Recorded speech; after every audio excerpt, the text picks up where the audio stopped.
2 hari lalu, jam 10 pagi.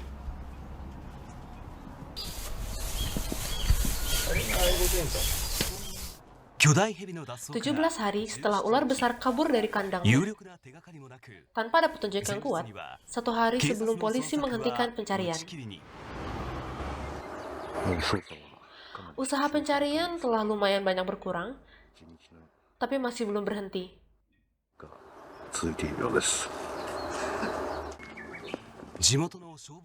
Ketika petugas pemadam kebakaran ikut dalam usaha tersebut, kekhawatiran warga memuncak. Saya sama sekali tidak menyangka akan berlangsung selama ini.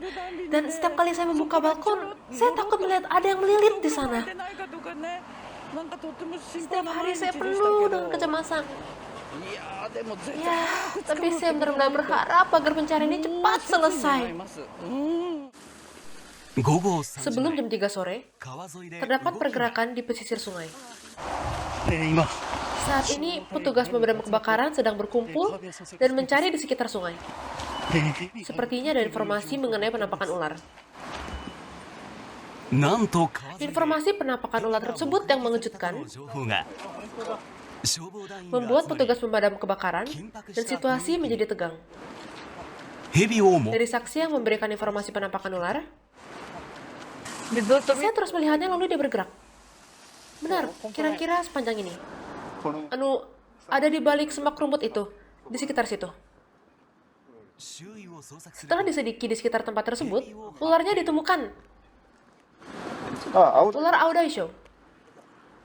Tidak salah lagi, itu Aodaisho.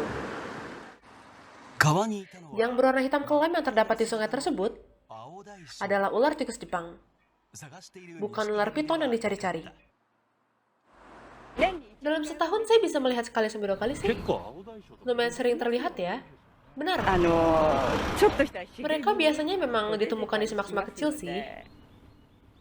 Secara alamiah memang banyak, ini menyusahkan. Sementara itu, di apartemen tempat ular dipelihara, pria yang kerap disebut detektif dunia reptil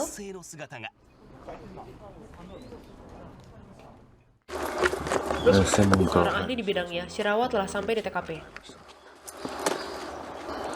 Menurut saya sih lebih baik ditemukan dalam keadaan hidup sih. Dan tempat terbaik untuk memulainya adalah tempat ini. Orang yang pernah menangkap seekor kadal yang melarikan diri dengan tangan kosong, ahli ekologi reptil, Tsuyoshi Shirawa. Oke, dapat. Menangkapnya begitu saja dengan tangan juga tidak apa-apa kok. Asalkan ularnya ada, dia bisa ditangkap. Untuk hari ini, Shirawa memutuskan untuk fokus pada saya akan coba masuk ke dalam plafon, memperhitungkan dan memahami strukturnya. Kalau kita bisa melihat celah, kalau ada, kita bisa menemukannya. Kemungkinan besar, ular piton tersebut bukan berada di luar, namun di plafon rumah. Kira-kira, mengapa demikian?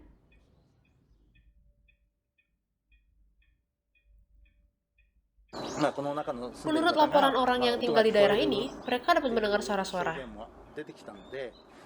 Dari situ kita berpendapat bahwa mungkin lebih baik bila kita melihat ke dalam. Menurut penghuni kamar sebelah, setelah ular piton melarikan diri, mereka dapat mendengar suara-suara dari TKP.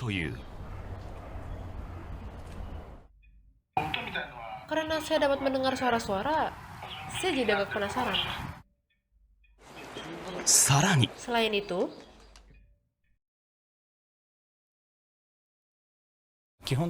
pada dasarnya, bila ular piton sanca dikembangkan, suhu lingkungannya kira-kira 25 derajat Celcius atau 28 derajat Celcius. Dengan suhu rendah ini sekarang, ular tidak dapat hidup dengan sehat dan nyaman. Itu artinya mereka tidak akan pindah dari tempat dia tinggal sebelumnya.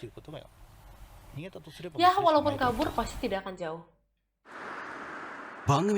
Ketika tim produksi mencoba mengecek suhu sekitar dengan kamera termo, suhu di sekitar sungai dan semak lumayan tinggi. Dan kita juga bisa mengetahui bahwa suhu di sekitar rumah jauh lebih tinggi. Kalau dibandingkan secara sekilas, dapat dilihat bahwa suhu di apartemen lebih hangat daripada sekitarnya. Ya, karena ini mungkin adalah kesempatan terakhir. Jadi kalau tidak ditemukan sebelum hari ini berakhir, sudah tidak ada harapan lagi. Bagi Shirawa, pencarian pada hari ini adalah kesempatan terakhir. Dibutuhkan waktu sekitar 1,5 jam untuk menunggu kedatangan seluruh pihak berwajib untuk dapat memasuki ruangan.